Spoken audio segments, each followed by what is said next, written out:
तो मूवी की शुरुआत होती है याकुजा गैंग के लीडर से, जिसने एक जॉन नाम के गैंगस्टर को अपने 32 दांत वाले हथियार से मार गिराया। याकुजा गैंग अच्छे काम छोड़कर बाकी सारे काम करती थी।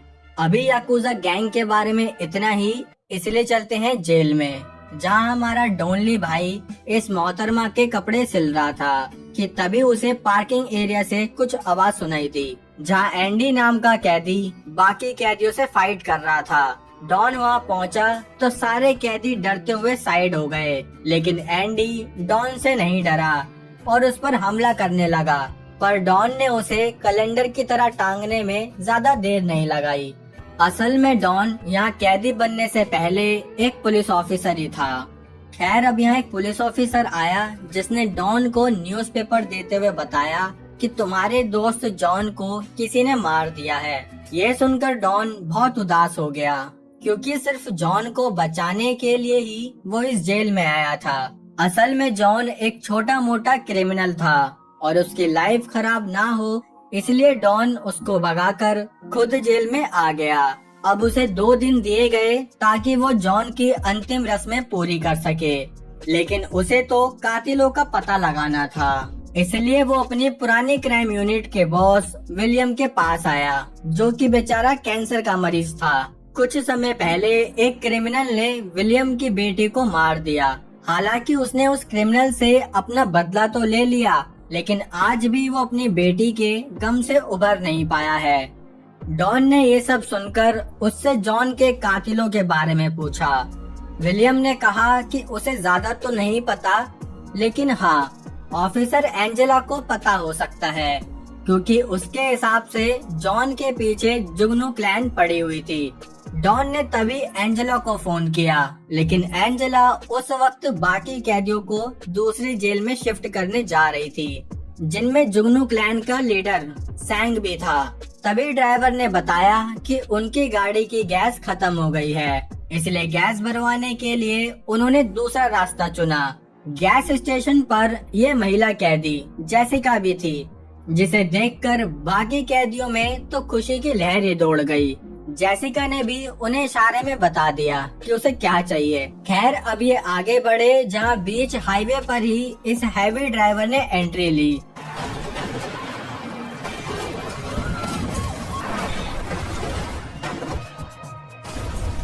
इस एक्सीडेंट के चलते बाकी कैदियों को वहाँ से भागने का मौका मिल गया, जिस बीच जेसिका भी यहाँ से निकलकर भागने लगी। तभी वहाँ काफी सारे अटैकर आ गए।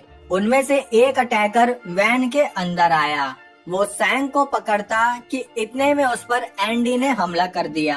अब इन दोनों के बीच लड़ाई होने लगी और मौका देखकर सैंग वहाँ से भाग निकला। एंडी लड़ते हुए उसकी मुंह दिखाई करने लगा। तभी उसे उस अटैकर पर एक टैटू भी दिखा। वो उससे ज्यादा कुछ देखता कि इतने में दूसरी वैन ने आकर उसे ठोक दिया। उसके ठोकते ही हमें एंडी का पास्ट दिखाया गया, जिसमें वो भी एक पुलिस ऑफिसर था, लेकिन गलती से एक क्रिमिनल को मारने की वजह से उसे जेल हो गई थी। अब जब उसकी आँख खुली तो वो हॉस्पिटल में बंधा हुआ था। इस हमले में एंजेला भी घायल हो चुकी थी, इसलिए विलियम भी मैदान में उतर गया। डॉन ने जैसे ही एंजेला की हालत देखी, उसे बहुत गुस्सा आया और उसने जाकर जुगनू क्लैन के लोगों की तबीयत सही कर दी।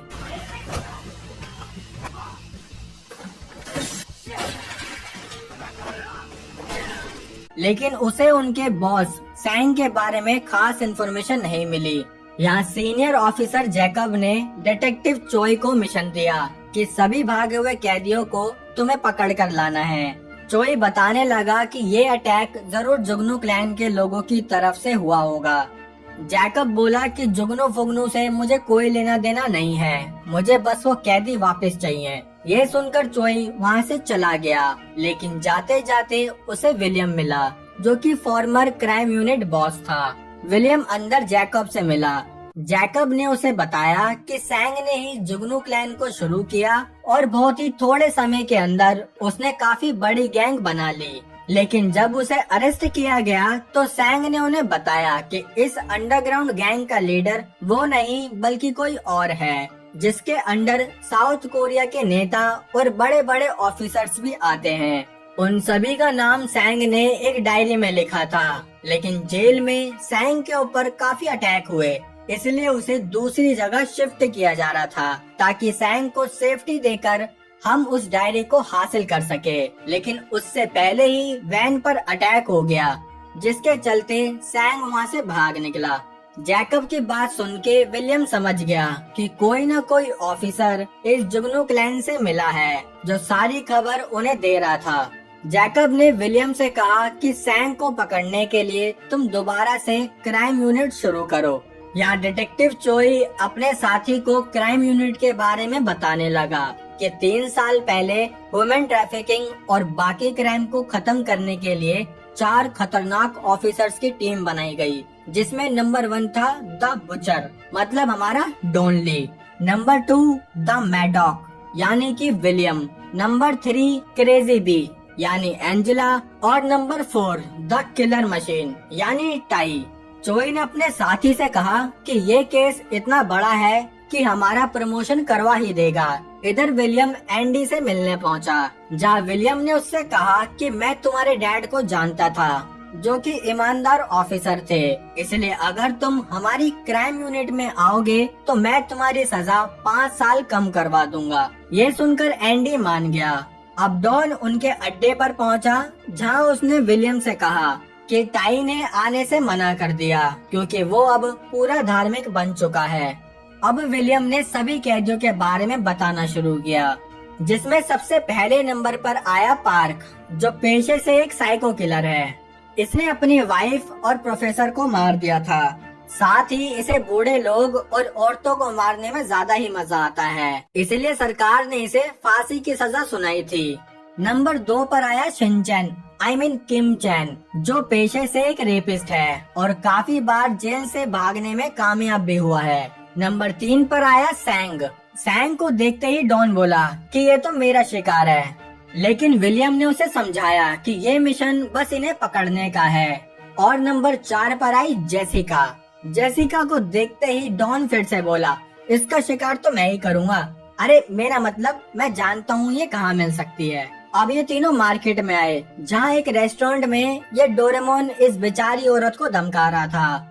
उसने इसके सारे कस्टमर भी बाहर भेज दिए, लेकिन एक कस्टमर बाहर नहीं गया क्योंकि वो था डॉन, जिसे देखते ही डोरेमोन के नाड़े खुल गए। डॉन से डरते हुए वो वहाँ से भाग निकला और एक गोडाउन में आकर 7 तालों में खुद को बंद कर लिया। लेकिन 7 ताले क्या करेंगे जब डॉनली पीछे पड़ा हो। डॉन ने उसे पकड़ा और जेसिका का पता पूछा। उसने चुपचाप जेसिका को पकड़ने के लिए डॉन की मदद कर दी। अब जेसिका को पकड़कर वो अपने अड्डे पर लाए, जहाँ जेसिका किम की फोटो देखते ही कहने लगी कि इसको पकड़ने में मैं तुम्हारी मदद कर सकती हूँ, क्योंकि पहले किम जेसिका का लवर था। उसने बताया कि किम लड़कियों को जाल में फंसा के खुद पुलिस से बचकर भाग जाता है। जेसिका की इंफॉर्मेशन को देखकर विलियम ने उसे भी क्राइम यूनिट में शामिल कर लिया, यानी केस के बाद उसकी भी सजा कम हो जाएगी।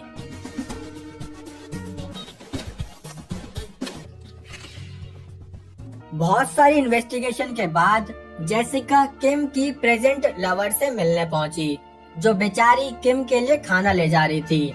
जेसिका ने चुगली करते हुए किम की सारी सच्चाई उसकी लवर को बता दी कि वो तुम्हारा यूज कर रहा है, और उसकी लवर ने अंदर जाकर सब कुछ किम को भी बता दिया। तभी वो वहाँ से भागने लगा, पर जाता कहाँ। जल्दी ही डॉन ने उसे पकड़ लिया। वो उससे कुछ सवाल जवाब करते कि इतने में डिटेक्टिव चोई किम को अपने साथ लेके भाग गया।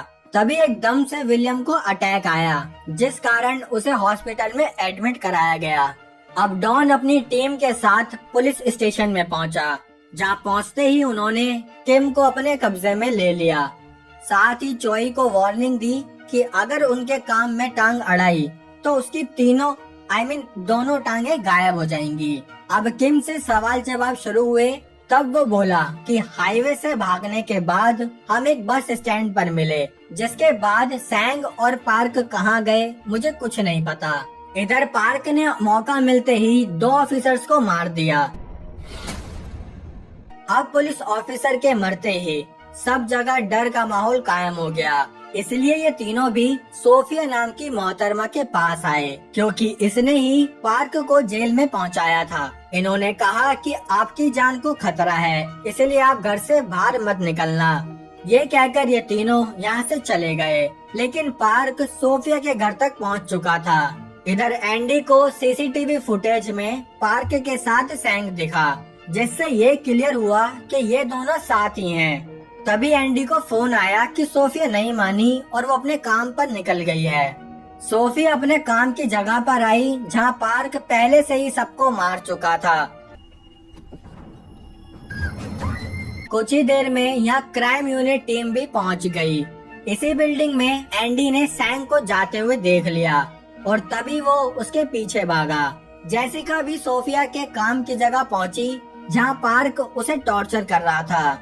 यहाँ इन दोनों की चेस भी शुरू हो गई थी। पार्क सोफिया को मारने ही वाला था कि तभी वहाँ कोरियन थोर डॉन आ गया, जिसने दरवाजे के साथ साथ पार्क को भी बुरी तरह तोड़ दिया। यहाँ एंडी ने भी सैंग को दबोच लिया। तब सैंग ने बताया कि जुगनू क्लैन का लीडर याकुजा गैंग का बॉस योशियारा है, जिसके अंडर पूरे जापान के क्राइम आते हैं। साथ ही वो पूरे साउथ कोरिया को कब्जे में करना चाहता है। उसने ये भी बताया कि योशियारा ने सैंग को बहुत सारा पैसा और सोना दिया था, जिसके बदले में सैंग साउथ कोरिया के बड़े बड़े लोगों से योशियारा को मिलवाता था, जिनसे मिलकर योशियारा काफी पावरफुल बनता गया। कुछ समय बाद योशियारा ने बहुत सारी नई ड्रग्स बनाई, जो कि कोरिया की जनरेशन को खत्म कर रही थी। इसलिए जॉन ने साउथ कोरिया में उस ड्रग के प्रोडक्शन के लिए मना कर दिया। यही कारण था कि योशियारा ने जॉन को मार दिया। जॉन की हालत देखकर सैंग भी योशियारा के खिलाफ हो गया था, इसलिए अब उसने वो डायरी क्राइम यूनिट को दे दी, जिसमें सभी क्रिमिनल्स और बड़े बड़े लोगों के नाम हैं। लेकिन तभी वहाँ जैकब की एंट्री हुई, जिसने इन सबको गन पॉइंट पर ले लिया। अब हमें पता चला कि जैकब योशियारा से मिला हुआ है। वो आया और सैंग को अपने साथ ले गया। जैकब ने जानबूझकर विलियम की टीम को सैंग के पीछे लगाया, ताकि अपना काम निकलने के बाद वो इनकी क्राइम यूनिट को मार सके। जैकब ने उन सबको वहाँ बंधवाकर आग लगा दी। अब ये तीनों यहाँ फंस गए थे, लेकिन डॉन ने अपने पावर से वो रस्सियाँ ही तोड़ दी। लेकिन आग की वजह से एंडी बेहोश हो गया, जिसे होश में लाने के लिए डॉन उसे मुंह से सांस देने लगा। जैसे ही एंडी होश में आया, डॉन की हरकत को देखकर उल्टी करने लगा। जेसिका तो बेचारी डरी गई कि कहीं डॉन उसे भी सांस न देने लग जाए। खैर यहाँ बाहर विलियम भी आ गया था और तभी चोई ने आकर डॉन को योशियारा के अड्डे का पता बताया। तब हमें पता चला कि डॉन ने पहले ही चोई से डील कर ली थी कि तुम एक ईमानदार ऑफिसर हो, इसलिए हमें मिलकर काम करना होगा। चोई ने उन्हें एक टॉय फैक्ट्री की लोकेशन बताई। ये चारों उस फैक्ट्री के लिए निकल गए। फैक्ट्री में योशियारा जैकब की तारीफ कर रहा था और तभी उसने खड़े होकर अपने हथियार से सैंग को मार दिया।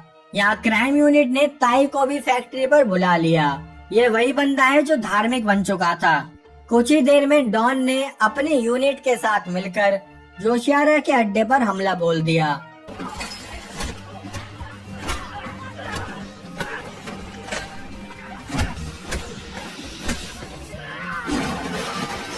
अपने आदमियों को पिटता देख योशियारा जापान के लिए भागने लगा।